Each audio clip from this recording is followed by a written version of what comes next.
My name is Christopher, a 39-year-old devoted homemaker and mother to my bright-eyed 5-year-old daughter. My husband, Daniel, is my steadfast companion in this journey of family life. Despite the bustling household, there's a quiet pang of estrangement for my own siblings.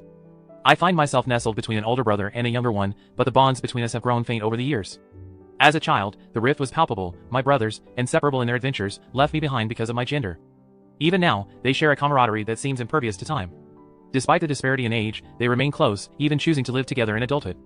Since my marriage a decade ago, the distance from my family has widened, leading me to wonder about my brothers' lives from afar. Loneliness, a familiar companion, prompted a decision to limit my own family size to 2 children, a resolution born from the ache of childhood exclusion. Yet, fate had its own plans. Despite my advancing age, the arrival of our daughter brought warmth and joy that filled the void. Now, my world revolves around the cozy embrace of Daniel and our daughter, leaving little room for thoughts of my brothers. Even news of my older brother's impending engagement failed to stir more than a passing curiosity. Yet, as the day of his introduction to Julia approached, the family home buzzed with excitement. My parents, long concerned about my brother's single status, busied themselves with preparations, while my younger brother bemoaned his own single status. Then, as my brother entered with Julia by his side, the air was electric with celebration, casting aside any lingering shadows of estrangement.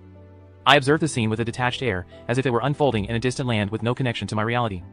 "All the best to you, Steve and Julia," I managed to muster, though my words felt hollow even to my own ears.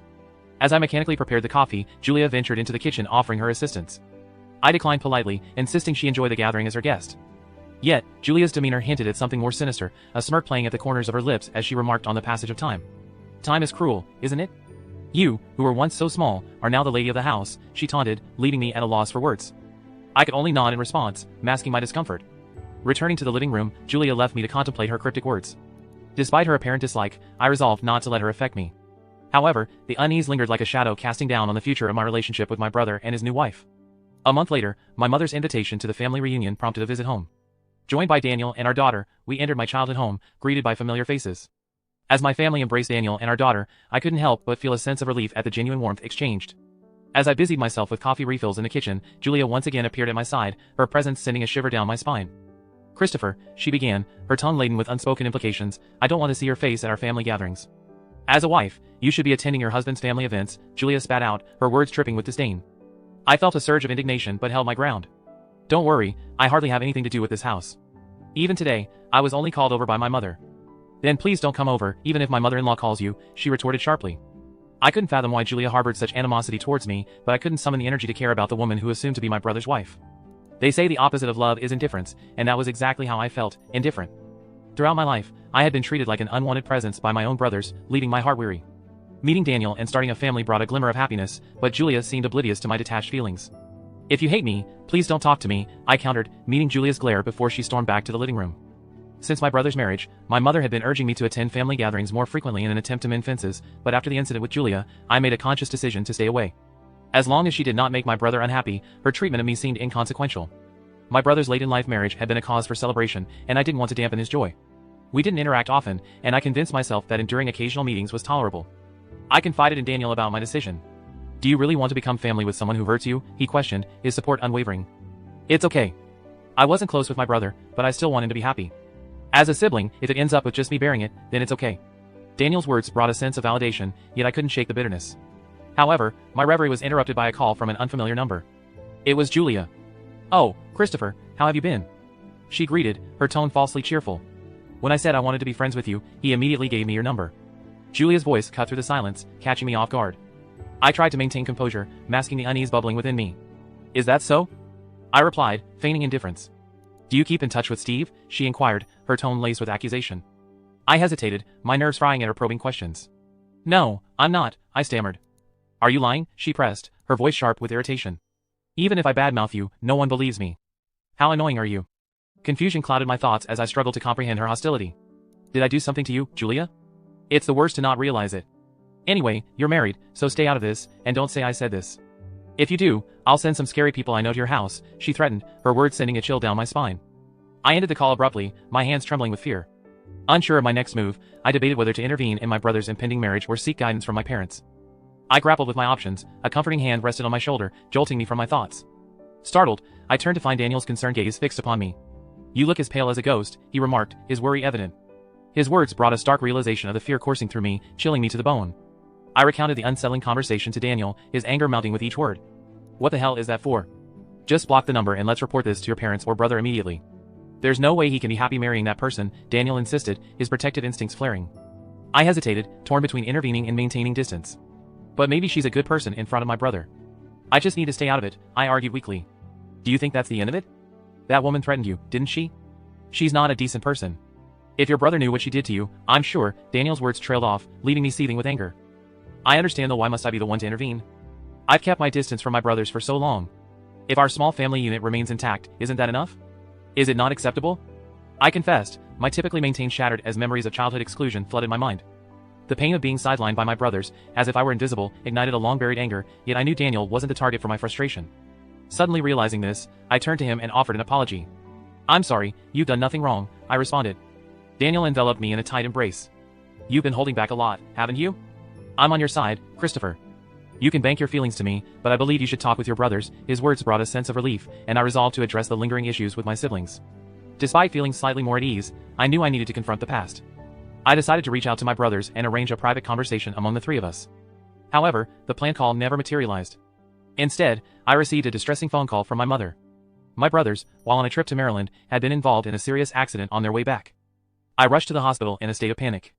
Julia had sustained minor injuries, but my brothers were in critical condition. Upon my arrival, the surgery had concluded, and by some stroke of luck, my brothers had managed to pull through. They were promptly transferred to the ICU, granting me only a brief visitation window. Given the strained situation with Julia, I kept my distance, mindful of the tension lingering in the air. My mother, however, expressed concern for Julia's well-being, suggesting it must be difficult for her to return home alone. Julia, you don't need to worry about anything at home. Why don't you stay with us for a while, she proposed, her worry evident. But Julia, wearing a pained expression, declined with a curt, no, thank you. I'll go home to my parents' house. In a gesture of goodwill, my mother offered to drive her home, yet Julia insisted she was fine and swiftly departed from the hospital. Despite my reservations, I couldn't help but feel a pang of sympathy for her.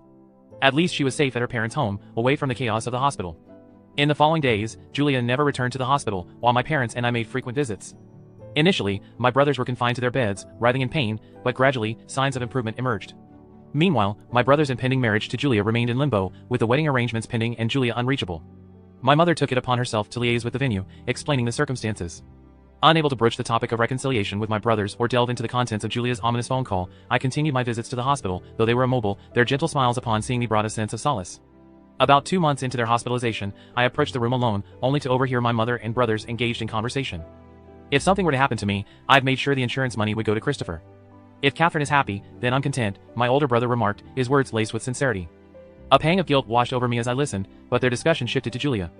Truly, I feel bad for Julia, but perhaps it was for the best that we didn't invite Christopher. Julia seems uncomfortable around her. If that weren't the case, we would have invited the whole family, my younger brother chimed in, his words echoing in the corridor. I was dumbfounded by what I was hearing. They were always inseparable, always making me feel like an outsider. That kid, when she was small, she used to imitate me and got injured. I'm a man, after all, so I've done dangerous things, but I can't let Christopher get hurt again. Plus, our sister, she's so serious all the time, it's hard to depend on someone who tries so hard, my brother's voice tinged with concern. Mom chuckled in disbelief. You thought that much about Christopher? My heart swelled with unexpected emotion. Together, we pleaded with Daniel to take care of Christopher. Those were the days. I remember the shock on Daniel's face. It seems like he's taking good care of her, just like he promised, someone remarked amid the laughter and chatter, but I couldn't bring myself to join in. Tears streamed down my face, rendering me unable to lift my head. How could I have been so blind to the love surrounding me? At that moment, I made a decision. I retraced my steps and headed to Julia's parents' house. When I rang the doorbell and introduced myself, a disgruntled Julia appeared before me. Could you please go visit my brother in the hospital? I heard you haven't visited him even once since the accident, I pleaded, bowing my head deeply. Julia flatly refused. You think I'm going to marry a man in that state? I told you a lot of things, but it doesn't matter anymore. I plan to discuss breaking off our engagement once everything has settled down. I'm glad we didn't get married. My heart sank at her words. Julia, didn't you get engaged to my brother because you love him? Don't be silly. I work in insurance sales, and I approached him because I knew he had a high insurance policy. His salary seemed high too, but it was a misunderstanding. That man, he put you as the insurance beneficiary. Usually, you change the beneficiary to your spouse once you're engaged, Julia explained, her words landing like a heavy blow. After I convinced him of that, he said he'd change it to my name after we were officially married. I don't need a man with such injuries. So, you were telling me to stay away from home so my brother and I wouldn't meet? I questioned, trying to make sense of her logic. Yes, if he cared that much for his sister, I thought it would be a nuisance. But I won't say those things anymore, so don't worry. The accident completely killed my love for him, and the fact that I got injured too is the worst. The accident is partly your brother's fault, so he should compensate me for the emotional damage, Julia declared, her tone tinged with disdain. Despite my rising fury, I took a deep breath to calm myself down. If you consult a lawyer, you'll find that your demands will go through, I reasoned. You don't know that, Julia retorted defiantly.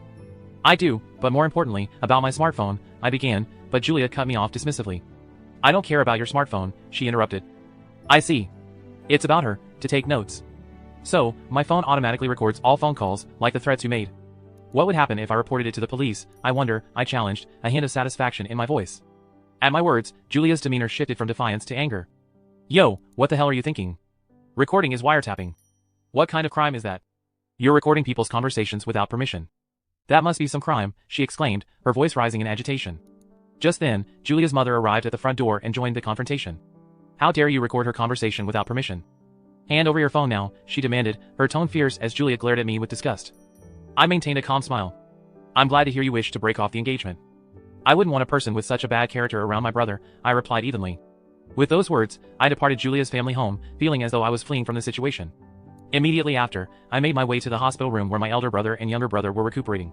Both of you, what I'm about to tell you might shock you, but I want you to know, so I won't hide it anymore, I prefaced, bracing myself for their reactions. I played the recording of the phone call I received from Julia, allowing them to hear her true intentions.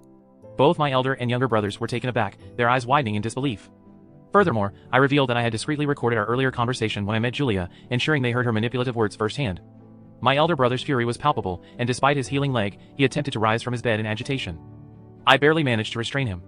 Stop it! I didn't let you hear this because I wanted you to get angry. I just want you to give up on marrying Julia, I implored. Then my younger brother spoke up. I can't forgive her either, but sis, why did you go to such lengths for us? I confessed that I had overheard their conversation with our mother earlier, apologizing for eavesdropping. To my surprise, they shook their heads in unison, expressing remorse for their distant behavior in the past. That's what it was. We're sorry for being distant. We didn't know how to interact with you after that childhood incident, but the truth is, both of us always cared about you, my elder brother admitted, his words easing the tension in the room. Relieved by their heartfelt apology, I couldn't help but smile. Thank you. I'm an adult now. I don't only need to be protected. I can protect you guys too. In the following days, my brothers made a full recovery and were discharged from the hospital. My elder brother announced the termination of his engagement with Julia, refusing her demands for compensation. He hired a lawyer, but naturally, no compensation was paid out. Meanwhile, my brother shared Julia's misdeeds with their mutual friends, even providing recordings of her threats. Consequently, Julia found herself isolated and shunned by those around her. Since then, I returned to my normal life, feeling a newfound peace in my heart. My bond with my brothers has strengthened, and we often spend time together, making up for lost time. 2 years later, both my brothers found their future spouses, and our relationships with their families remain amicable. As I reflect on the journey we've taken, I'm filled with hope for continued good relationships and a bright future ahead. Don't forget to hit that like button if you enjoyed this video, and if you're curious to see where this journey takes us next, make sure to subscribe and turn on notifications so you won't miss a single update. Your support is what keeps this channel alive and kicking, and every like, comment, and share means the world to us. We've got plenty more stories, insights, and surprises coming your way, so stay tuned for the next video. Thanks for watching, and I'll see you in the next one.